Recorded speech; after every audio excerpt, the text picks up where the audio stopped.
नमस्कार दोस्तों, मेरा नाम है राजेश और स्वागत है आपका फिन वर्ल्ड में। दोस्तों, ये मेरा छठा वीडियो है how to sell a good stock for investment series में। अगर मेरे आपने अभी तक के 5 वीडियोस नहीं देखे हैं तो प्लीज उन्हें जाके आई बटन पर देख लीजिए, बिकॉज वो वीडियो हेल्प करेंगे आपकी कि हम किस कॉन्टेक्स्ट में इस वीडियो में बात करने वाले हैं। और मैं एक स्टेप बाय स्टेप आपको अप्रोच बता रहा हूं कि कैसे एक अच्छे स्टॉक का चुनाव किया जा सकता है, इसलिए वो पुराने वीडियोस देखना मस्ट है। दोस्तों, अभी तक के वीडियोस में हमने बात किया कि हमें क्यों एक शॉर्टलिस्टिंग किया जाना चाहिए स्टॉक्स का। जब हमने स्टॉक शॉर्टलिस्ट कर लिए तो उसके बाद मैं बात कर रहा हूं डिटेल्ड एनालिसिस की। डिटेल्ड एनालिसिस जब हम करने गए तो मैंने फाइनेंशियल एनालिसिस कर चुका हूं किसी कंपनी के बारे में, मैनेजमेंट एनालिसिस कर चुका हूं, और आज की इस वीडियो में दोस्तों हम बात कर रहे हैं उस कंपनी के बिजनेस एनालिसिस के बारे में कि उस कंपनी का बिजनेस एनालिसिस कैसे किया जाता है और कैसे उस बिजनेस को समझा जाता है। दोस्तों, 2 कंपनियां हैं, ABC लिमिटेड और XYZ लिमिटेड।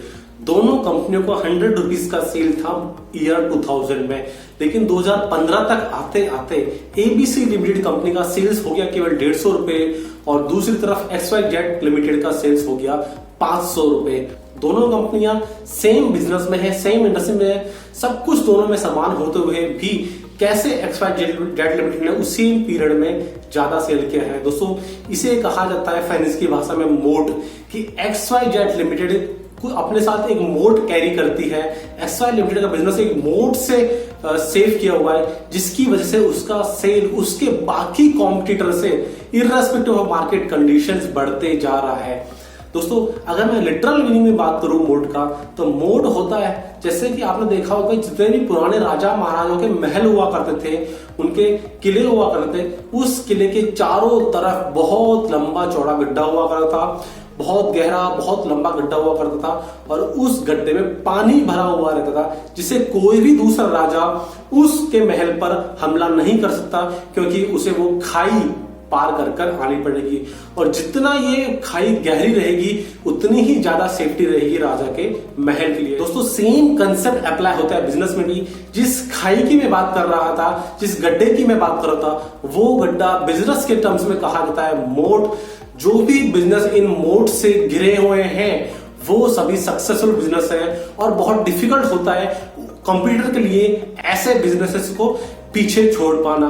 तो दोस्तों, आज की इस वीडियो में हमारा यही काम है कि हम कैसे आइडेंटिफाई कर सकते हैं अच्छे सक्सेसफुल कंटेंट मोड का और उस बिजनेस में इन्वेस्ट कर सकते हैं। किसी भी बिजनेस में मोड को आइडेंटिफाई करने के 2 तरीके होते हैं।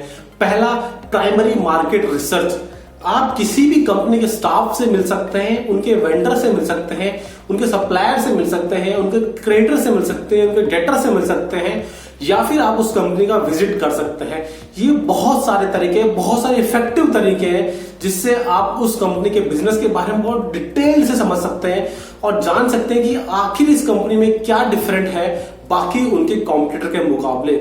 लेकिन ये बहुत ही टाइम कंज्यूमिंग है। जो लोग जॉब में है 9 to 5 लाइक मी, उनके लिए संभव नहीं है इस प्राइमरी रिसर्च को कंडक्ट कर पाना। इसलिए दोस्तों, दूसरा तरीका है मोड को आइडेंटिफाई करने का, वो है सेकेंडरी मार्केट रिसर्च, जिसमें हम घर बैठे इंटरनेट की मदद से केवल अपने लैपटॉप पर और थोड़ी सी मेहनत करके उस कंपनी के मोड्स के बारे में आइडेंटिफाई कर सकते हैं। दोस्तों, वीडियो में हम आगे बढ़े उससे पहले जान लेना बहुत जरूरी है कि मोड आइडेंटिफाई करना, बिजनेस एनालिसिस करना भी मैनेजमेंट एनालिसिस करने की तरह एक सब्जेक्टिव टॉपिक है। हर व्यक्ति का सेम ओपिनियन हो जरूरी नहीं है। मेरा ओपिनियन आपके ओपिनियन से डिफरेंट हो सकता है। तो आज की इस वीडियो में आपको वो सारी बातें बताने वाला हूं जिन्हें मैं खुद एज ए बिजनेस एनालिसिस और मोड आइडेंटिफाई करने के लिए काम में लेता हूं। दोस्तों, वो सभी कंपनियां जो कंसिस्टेंट बेसिस पर अपने सेल्स को बढ़ा रही है एक अच्छी ग्रोथ रेट से over a period of time, let's say for the last 10 years, तो वो कंपनियों में मोड अवेलेबल हो सकता है।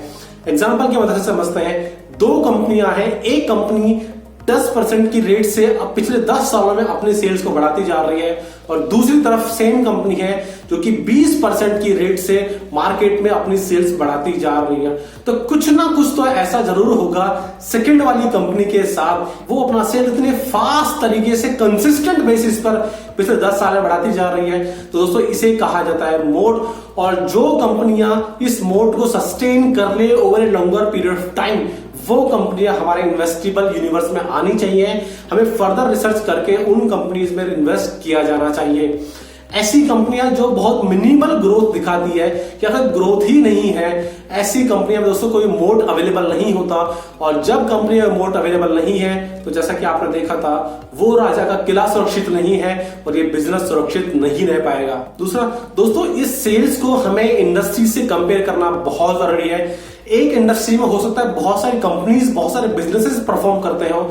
जिस भी बिजनेस की आप बात कर रहे हैं उसको बाकी सभी बिजनेस से कंपेयर करके देखना बहुत जरूरी है। ऐसा हो सकता है वो इंडस्ट्री इटसेल्फ 20% से ग्रो कर रही है, तो कंपनी अगर मेरी 20% से ग्रो कर रही है हर साल, तो मेरे लिए मोड अवेलेबल नहीं है उस बिजनेस में। बाकी उनके पीर से कंपेयर कीजिए, उन्हें बाकी मेरे कॉम्पिटिटर से कंपेयर कीजिए और देखिए बाकी कॉम्पिटिटर किस रेट से ग्रो कर रहे हैं। बाकी कंपनी अगर 5%, 7%, 10% से ग्रो कर रहे हैं और मेरी XYZ लिमिटेड अगर 20% से ग्रो कर रही है, तो डेफिनेटली ये मोड अवेलेबल होने का सिग्नल है और हम फर्दर इसमें डीप डाउन कर सकते हैं इन्वेस्ट करने से पहले। दोस्तों, ऐसा भी हो सकता है कि किसी कंपनी का रॉ मटेरियल का प्राइस बढ़ गए हो और अल्टीमेट उसके फिनिश गुड्स के प्राइस भी बढ़ गए हो। जैसे ही फिनिश गुड्स के प्राइस बढ़ेंगे, उसका सेल्स हर साल आपको बढ़ते हुए दिखाई देगा। तो दोस्तों, अगर मैं कैलकुलेशन करूंगा तो मैं देखूंगा इस कंपनी का sale over a period of time बढ़ गया है, लेकिन मान लीजिए इस कंपनी का अगर वॉल्यूम सेम है, क्वांटिटी सेम है over a period of time, तो क्या आपको लगता है मोड अवेलेबल है? जी नहीं दोस्तों। अगर केवल रेट्स में इंक्रीज करने से, केवल फाइनल गुड्स के रेट्स में इंक्रीज करने से सेल्स की वैल्यू बढ़ी है, तो मोड अवेलेबल नहीं है। सेल्स की वैल्यू के साथ साथ वॉल्यूम भी बढ़ना चाहिए। वॉल्यूम बढ़ना बहुत जरूरी है। वॉल्यूम बढ़ना ही दिखाता है, क्वांटिटी बढ़ना ही दिखाता है कि उस कंपनी के प्रोडक्ट की मार्केट में ज्यादा डिमांड है, तभी उस कंपनी में कहा जाता है मोड अवेलेबल है।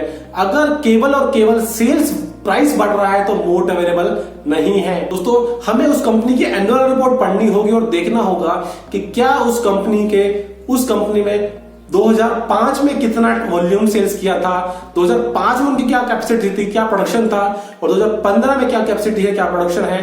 तो हम पिछले 10 सालों का डेटा एनालिसिस करके देख सकते हैं कि वॉल्यूम में कितना इंक्रीज हुआ है, प्रोडक्शन में कितना इंक्रीज हुआ है और सेल्स में कितना इंक्रीज हुआ है। दोस्तों, अगर ये वैल्यू सिग्निफिकेंट आती है, let's say for more than 20%, तो हम इसे बाकी पीर से कंपेयर कर सकते हैं और आइडेंटिफाई कर सकते हैं कि क्या यहां पर मोड अवेलेबल है या नहीं। दोस्तों, कई बार आप ऐसी कंपनी आइडेंटिफाई करेंगे कि उन कंपनी को सेल्स काफी हेल्दी रेट से बढ़ रहा है, let's say for 20% per annum की स्पीड से, लेकिन वो उस सेल्स को प्रॉफिट में कन्वर्ट नहीं कर पा रही है। बहुत सारे खर्चे उसमें इन्वॉल्व है, उन्होंने बहुत सारा डेट लिया हुआ है, उसका इंटरेस्ट का रिपेमेंट करने में वो सारा डेट जा रहा है, या फिर कह सकते हैं ऑपरेटिंग एफिशिएंसीज नहीं है, जहां पे उनके वेरिएबल एक्सपेंसेस या फिक्स एक्सपेंसेस ज्यादा है as compare to their benefits. तो दोस्तों, उस बिजनेस में आप प्रॉफिट जनरेट नहीं कर पाएंगे as compare to their sales. मान लेते हैं कोई बिजनेस अगर 20% या 30% की स्पीड से अपने टर्नओवर इंक्रीज कर रहा है, लेकिन सेम ग्रोथ रेट प्रॉफिट में ट्रांसलेट नहीं हो पा रही है, यानी कि प्रॉफिट 20% या 30% की ग्रोथ रेट से नहीं बढ़ पा रहा है, तो दोस्तों इस बिजनेस में कंपेरेटिवली मोड अवेलेबल नहीं होगा, क्योंकि ये बिजनेस जो इसका टर्नओवर है उसे प्रॉफिट में कन्वर्ट नहीं कर पा रहा है। और जैसा कि हमने बात किया था हमारे प्रीवियस वीडियोस में, टर्नओवर का प्रॉफिट में कन्वर्ट होना बहुत जरूरी है किसी भी अच्छे बिजनेस में मोड अवेलेबल होने के लिए। ऐसा हो सकता है कि वो कंपनी फर्जी सेल्स बुक कर रही हो अपने सब्सिडरीज के नाम से, अपने एसोसिएट्स के नाम से, और हमें टर्नओवर इंक्रीज करती जा रही हो, और ऐसे टर्नओवर का दोस्तों कोई फायदा नहीं है जो एक्चुअल फाइनल प्रॉफिट में करना हो पाए, because at the end of the day profit he matter करता है, प्रॉफिट ही हर लोग देखते हैं, और अल्टीमेट प्रमोटर भी प्रॉफिट के लिए ही काम कर रहा है। तो ऑलवेज लुक फॉर कंपनी जो कंसिस्टेंट बेसिस पर अपने टर्नओवर इंक्रीज कर पानी है सिग्निफिकेंट ग्रोथ रेट से, और साथ ही अपना प्रॉफिट भी उसी स्पीड से या फिर उससे भी ज्यादा स्पीड से ग्रोथ ले पा रही हो। केवल प्रॉफिट आना भी जरूरी नहीं है, प्रॉफिट का कैश में कन्वर्ट होना भी बहुत जरूरी है। मैंने अपने कैश फ्लो वाले वीडियोस में बात किया है, आप उसका लिंक आई बटन पर देख सकते हैं कि पेपर प्रॉफिट का कोई फायदा नहीं है जो कैश में कन्वर्ट ना हो पाए, क्योंकि profit and loss statement highly miss stated statement हो सकता है, जबकि कैश फ्लो स्टेटमेंट को फर्ज करना थोड़ा सा मुश्किल हो जाता है। ऐसा हो सकता है कि किसी कंपनी ने अपने वेंडर्स को, अपने डीलर्स को सेल पुश करी हो, यहां से सेल निकल कर उनकी बैलेंस शीट में खड़ी हो गई, लेकिन एक्चुअल मार्केट में सेल ही नहीं है, तो कंपनी की बैलेंस शीट में सेल्स बढ़ गया, प्रॉफिट बढ़ जाएगा। ऐसा भी हो सकता है कि कंपनी ने बहुत सारा इन्वेंट्री बिल्डअप कर लिया अपनी बुक्स में, उसकी वजह से भी प्रॉफिट बढ़ सकता है। इसलिए दोस्तों ऐसे प्रॉफिट का कोई फायदा नहीं है जो कि पेपर है।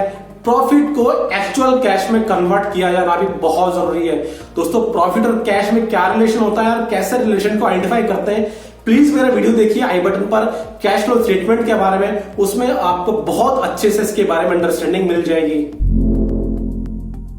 And last but not least my friend, जैसे आप सभी लोग जानते हैं कंपनियां जो प्रॉफिट कमाती हैं, प्रॉफिट में सारे खर्चे घटाने के बाद जो नेट प्रॉफिट आता है, नेट प्रॉफिट में से कंपनियां डिविडेंड बांट देती हैं आप और हमारे जैसे शेयर होल्डर के लिए, और डिविडेंड के बाद जो पैसा बच जाता है उसे कंपनियां उठा के अपने बैलेंस शीट में कैरी फॉरवर्ड कर लेती है और उसी से अपने बाकी सारे फ्यूचर के खर्चे हैं, एक्सपेंशन है, कैपिटल एक्सपेंडिचर, वो सब करती रहती है।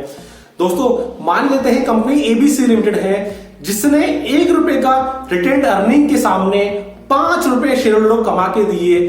दूसरी तरफ है कंपनी है जिसने ₹1 की रिटेन्ड अर्निंग के सामने केवल और केवल ₹2 शेयर होल्डर कमा के दिए, या फिर मैं कहूंगा ₹1 से भी कम कमा के दिए। तो दोस्तों पहली वाली कंपनी ने हर ₹1 के बदले में 5 गुना रिटर्न दिए शेयर होल्डर को। तो दोस्तों हमें पहली वाली कंपनी प्रेफर करनी है, बिकॉज पहली वाली कंपनी के पास कुछ ना कुछ पावर्स है, मैजिकल पावर्स है, मोड्स है, जिसकी वजह से वो हायर मल्टीपल में शेयर होल्डर की वेल्थ बनाकर दे रही है। इसलिए दोस्तों ऑलवेज ट्राई टू प्रेफर पहली वाली कंपनी जो हर ₹1 इन्वेस्टेड, जो हर ₹1 रिटेन अर्निंग के सामने एक हायर रिटर्न जनरेट करके दे रही है, एक हायर बिजनेस पोटेंशियल जनरेट करके दे रही है शेयर होल्डर के लिए, और इस कंपनी में डेफिनेटली मोड अवेलेबल होना चाहिए। दोस्तों अभी तक हमने बात किया डिटेल्ड में, अब मैं आपको जैसे क्विकली रिवाइज कराता हूं कि हम कैसे किसी बिजनेस में मोड आइडेंटिफाई कर सकते हैं। पहला, हमेशा किसी कंपनी की सेल्स देखिए एक सिग्निफिकेंट ग्रोथ रेट से क्या वो सेल बढ़ रही है, लेट्स से 20% और मोर। अगर ऐसा है तो उस सेल्स को उसके बाकी इंडस्ट्री पीयर से कंपेयर कीजिए कि बाकी इंडस्ट्री पीयर्स किस रेट से बढ़ रहे हैं और कंपनी के सेल्स ग्रोथ किस रेट से बढ़ रही है। सेकंड, केवल सेल्स बढ़ना ही काफी नहीं है, सेल्स का प्रॉफिट में कन्वर्ट होना भी बहुत जरूरी है। अगर कोई कंपनी 20% की स्पीड से, CAGR की स्पीड से अगर अपना सेल्स बढ़ा रही है तो उसका प्रॉफिट भी कम से कम 20% की रेट से ही बढ़ना चाहिए या फिर ज्यादा होना चाहिए। तीसरा, केवल प्रॉफिट से भी काम नहीं चलेगा साहिब, प्रॉफिट का कैश में कन्वर्ट किया जाना बहुत जरूरी है। किसी भी कंपनी की आप नेट प्रॉफिट को या फिर कहूंगा ऑपरेटिंग प्रॉफिट को cash flow from operating activity से चेक कीजिए और देखिए इन दोनों में क्या सिमिलर आपको ट्रेंड दिखाई देते हैं। कैश फ्लो के बारे में आप आई बटन पर जाकर देख सकते हैं। चौथा, रिटेन अर्निंग देखिए उस कंपनी की, पिछले 10 सालों में उस कंपनी ने कितना रिटेन अर्निंग किया है अपनी बुक्स में, और उस रिटेन अर्निंग के सामने कंपनी का मार्केट कैप कितना बढ़ा है पिछले 10 सालों में। तो जो कंपनियां ₹1 रिटेन अर्निंग से हायर मल्टीपल आपके सामने लेकर आएंगी वो कंपनी डेफिनेटली मोड अवेलेबल है। दोस्तों एक भूल गया, सेकंड था हमारे सामने कि हमें केवल सेल्स पर ध्यान नहीं देना, वॉल्यूम पर भी ध्यान देना है, क्वांटिटी पर भी ध्यान देना है कि कंपनी का quantity over a period of time increase हुआ है या नहीं। दोस्तों इसी के साथ ये वीडियो कंप्लीट होता है। नेक्स्ट वीडियो में आपको लेकर आऊंगा इंडस्ट्री एनालिसिस, कैसे किसी भी इंडस्ट्री का एनालिसिस किया जाता है। आई होप दोस्तों वीडियो आपको बहुत पसंद आया होगा, सीरीज को आप लाइक कर रहे होंगे। वीडियो को प्लीज लाइक कीजिएगा और चैनल को सब्सक्राइब कीजिएगा अगर अभी तक सब्सक्राइब नहीं किया है। वीडियो को अधिक से अधिक लोगों तक शेयर करो क्योंकि ज्ञान बांटने से बढ़ता है। अगली वीडियो दोस्तों आगे दीजिए, तब तक के लिए जय हिंद।